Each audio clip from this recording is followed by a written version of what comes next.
Иштеге жок. Немен үйдө ушинтип чай ичип калдык да үчөөбүз отуруп. Амыр атам бузул жеген болуп. Анан неме сүйлөбөйт да ким эле?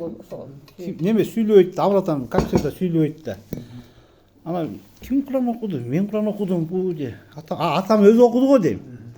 Анан атам өзү окуп бүттү. Атам окуду анан. Атам окуп бүтүп туранан кийин мынтип олаган жай отурду ошондо анан бурул апабыз ар жагын улантты да.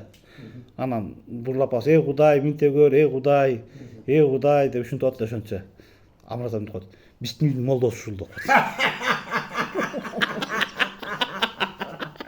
Сиз ошентип койбойсуз. Биздин үйдүн философу ушул деп.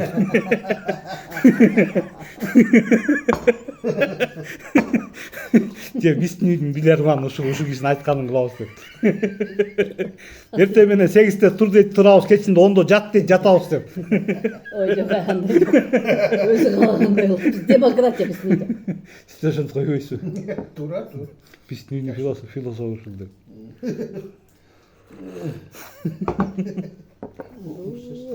Канчадар туруп битишкенде уктум.